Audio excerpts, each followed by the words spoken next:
un éditeur qui est venu aussi nous chercher, pour créer un nouveau contenu, sur la santé, au sujet de la santé et puis, bah, les micro-pousses arrivent très vite, en fait, quand on cherche sur la santé, ah ouais, des boosts comme ça où on peut même proprement les cultiver et donc oui, ça arrive très vite ce sujet. Donc en effet, on a expliqué comment, produire, sans notre méthode de base et puis, est arrivée la vidéo bonus.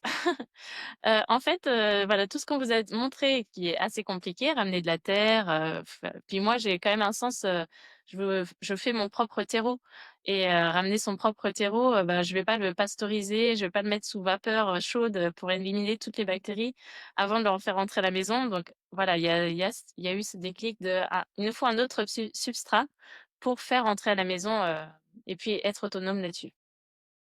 OK.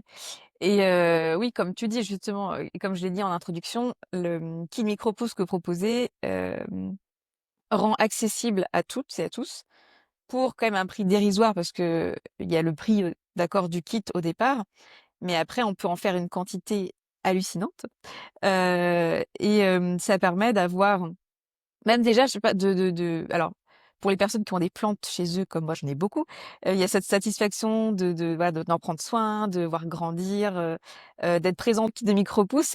Enfin, c'est ultra rapide. C'est, une fois que le substrat il est prêt, il suffit de mettre les graines dessus et 2 jours plus tard, on voit déjà qu'il y a quand il ressort de l'obscurité, qu'il y a plein de germes et c'est là on voit, la puissance et l'énergie du vivant dans toute sa splendeur et c'est très satisfaisant parce que 5 jours plus tard, une fois qu'on a mis les graines sur le substrat, ben, on peut déjà, consommer, les pousses.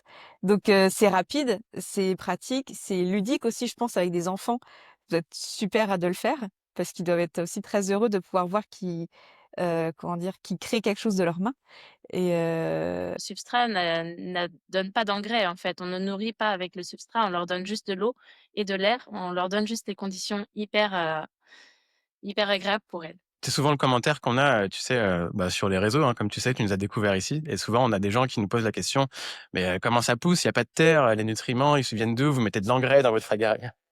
C'est Faut ça? tout savoir. Et en fait, du coup, c'est aussi pédagogique parce qu'on comprend à ce moment-là qu'une graine, dans ses premiers jours de sa vie, elle a pas besoin de nutriments extérieurs. En Mmh. fait, elle a tout dans ses réserves et c'est juste la photosynthèse qui va lui permettre de pousser. Donc est-ce qu'on peut aller un peu plus loin pour que les gens se rendent compte, déjà de l'intérêt de consommer des micro-pousses, d'en faire pousser, par rapport même à une plante mature? oui, alors il y a quelques études quand même, enfin il y en a pas mal, mais c'est vrai qu'il en faudrait toujours plus en fait. Donc en gros, pour prendre celles les plus étudiées, on va dire le brocoli. Il y a des études sur le brocoli qui prouvent que, par exemple, la pousse, a 40 fois jusqu'à 40 fois plus de phytonutriments. Alors on parle du, sulforaphane. Je sais pas si vous avez déjà entendu parler, qu'il fallait pas cuire le, brocoli parce que sinon ça détruit et la vitamine C et bah, ces fameux sulforaphanes qui sont en fait des molécules antioxydantes qui ont des, vertus contre certains cancers. Voilà, dans les pousses de brocoli, il y en a jusqu'à 40 fois plus. Ça, c'est prouvé, c'est pas du blabla, de charlatan ou je ne sais quoi. Mmh. Et c'est pareil en termes de vitamine C, bien souvent ça double, ça triple, par rapport, si tu veux, au poids, égal, quoi. Donc dans une petite pousse, tu vas avoir 2 à 3 fois plus de vitamine C que dans un brocoli adulte. C'est pareil un peu pour le chou rouge, pour l'alfalfa, pour le radis. Et du coup, pour continuer sur les micro-pousses, c'est quoi votre méthode magique pour pouvoir les faire pousser comme ça, sans entretien? C'est une formule magique, de 2 mots composés, agar, agar. Alors l'agar-agar, qu'est-ce que c'est? Alors souvent, bah, je pense que la plupart la connaissent, mais comme il y en a qui ne connaissent pas, on va en parler. Donc c'est une algue du genre Gélidium, qui pousse à l'état sauvage sur les côtes françaises, atlantiques, enfin ça pousse en Espagne, au Maroc, au Portugal et cetera. Et donc c'est une algue qui a un fort, fort, fort pouvoir de gélifier l'eau. On pense que c'est le gélifiant naturel, enfin d'origine végétale, un un des plus puissants en tout cas. Il faut vraiment une toute petite concentration pour que, cette poudre, en fait, on va donc, sécher, on va récolter cette algue, on va la sécher, on va la broyer et donc quand on la mélange à l'eau, elle gélifie l'eau. Il faut une toute petite concentration pour gélifier l'eau. Donc nous, ce qu'on a, et c'est un peu ça, en fait, qu'on voyait pas avant, dans les autres, voilà, dans les autres germoirs, on va dire. C'est qu'on va se servir de cette algue, donc on va préparer chez nous cette petite agar-agar comme, pour ceux qui cuisinent, qui en font des gélatines ou des panna cotta, je sais rien. Donc on met juste une poudre dans de l'eau on chauffe, on laisse refroidir, ça gélifie. Ensuite, on sème nos petites graines, dessus, et voilà, en Et gros, on on a patiente. et on patiente, ouais. On attend 5 jours que ça pousse et on récolte. Voilà. Donc c'est Et surtout de la cuisine en fait, ce principe-là, on reste dans la cuisine, ça peut se faire en hiver comme en été. Voilà, on a juste des petites astuces pour, varier les températures. Tout ce qu'il faut donc, à une graine, c'est de l'eau, donc l'agar-agar, elle le stocke en bas. Il lui faut aussi de l'air pour respirer, pour éviter la moisissure et cetera. Donc ça, c'est le fait que l'agar-agar, soit solide, la graine a de l'air au-dessus et il lui faut de la chaleur.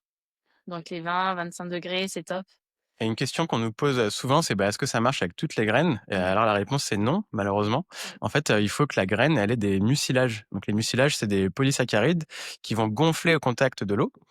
Alors certaines graines en ont une certaine quantité, comme les graines de chia, hein, où c'est connu, Ouais. ça gonfle, les graines de lin aussi. Donc ça marche bien.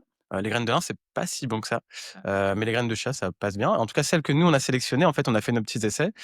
Donc le radis, en fait, les graines, de la famille des choux, les brassicacées, ça marche très bien. Donc le radis, le brocoli, la moutarde, la roquette. Mieux parce que c'est le genre de légumes qu'on mange peut-être assez peu finalement, et voilà, donc on peut se booster grâce à elles Mmh. et elles ont des belles valeurs.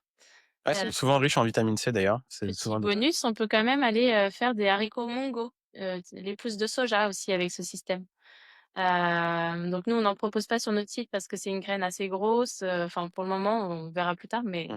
mais voilà. On peut faire aussi du tournesol, mais voilà, il va falloir, régler quelques petits paramètres que notre kit n'a pas prévus pour le moment. OK. En tout cas, moi, ce que j'aime bien avec les micro-pousses, c'est, sentir que tout le monde peut y arriver, tout le monde peut avoir la main verte et pour ceux qui n'ont pas de jardin, qui n'ont et pourtant qui ont, cette intention de produire par eux-mêmes, c'est une super méthode, ouais, pour foncer, pour se dire: «Ah, je cultive quand même et en plus, ce que je cultive, ça a beaucoup plus de valeur qu'un légume mature». C'est juste magique là, de sentir qu'on est puissant. Alors juste pour ceux qui ont pas de jardin, mais nous, on a un jardin et franchement, après voilà, on Oui, a conçu le kit donc forcément, mais en fait, on en fait beaucoup et nous, on trouve que, bah, parfois, tu as envie de manger, ah, faut aller au jardin, voilà, il y a pas grand-chose au jardin. des fois, tu as pas non plus la salade sous la main. Bah, même pour ceux qui ont un jardin, je trouve que c'est, Ah oui, oui. quand même un petit coup de pouce.